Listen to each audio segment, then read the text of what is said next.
నీ ఫ్రెండ్ సింధు ఉన్నది అత్తగారింటికి పోయిందమ్మా, ఇంటి పోకానే వస్తలేదు. అమ్మ అది నాకు చెప్పకుండా హైదరాబాద్ పోతుందా? అది ఇంటికన్నా ఉన్నది. బిడ్డ మన ఇంటికి వస్తలేదు ఎందుకు బిడ్డ? రమ్మనకపోయినావు? అది ఇంట్లో పని చేసుకొని పాపని చూసుకోవడానికి టైం అయిపోతుంది కదమ్మా. మొన్న మహిళా సంఘం మీటింగ్ పోయినప్పుడు సింధు వాళ్ళ అమ్మ కలిసిండు బిడ్డ. వాళ్ళకు తెలిసిన వాళ్ళ దానిలో ఒక మంచి అబ్బాయి ఉన్నాడట బిడ్డ, నీకు సంబంధం మాట్లాడతానన్నది. నేను ఇప్పుడే చేసుకోనని చెప్పినా కదా, ఇంకోసారి నా పెళ్లి టాపిక్ తీయకు నువ్వు. కాకా మీ పిల్ల గోల్డ్ రింగ్ ఇచ్చినవారా? ఇచ్చిందా నీకు? మళ్ళా ఇవ్వలేమా, మన సాయంత్రం దావత్కి ఒక 5,000 తీసుకురమ్మంటావు దాన్ని. నా బంగారం, నా గోల్డ్ రింగ్ నీకు ఇచ్చిన కదా, ఉన్నదా అది?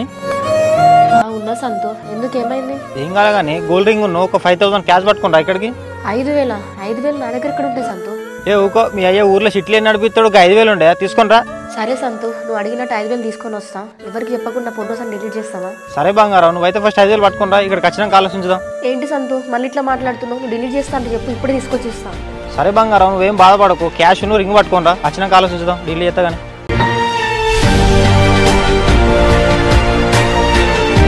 నాన్న ఒక 5K కావాలి, ఇస్తావా? ఏందో బిడ్డ 5,000? నీకేం అవసరం వచ్చింది ఇప్పుడు? నా ఫ్రెండ్కి ఏదో ఎమర్జెన్సీ ఉందట నాన్న, నన్ను అడుగుతుంది, దానికోసమే అడుగుతుంది. సరే బిడ్డ, చిట్ డబ్బులు వసూలు ఉన్నాయి కదరా, ఆ బ్యాగులు తీసుకోపో మరి. అమ్మయ్య, ఈ 5K తీసుకెళ్ళి వానికి ఇచ్చి ఫోటోలను డిలీట్ చేపిస్తే మన ఒళ్ళంతా పోతుంది.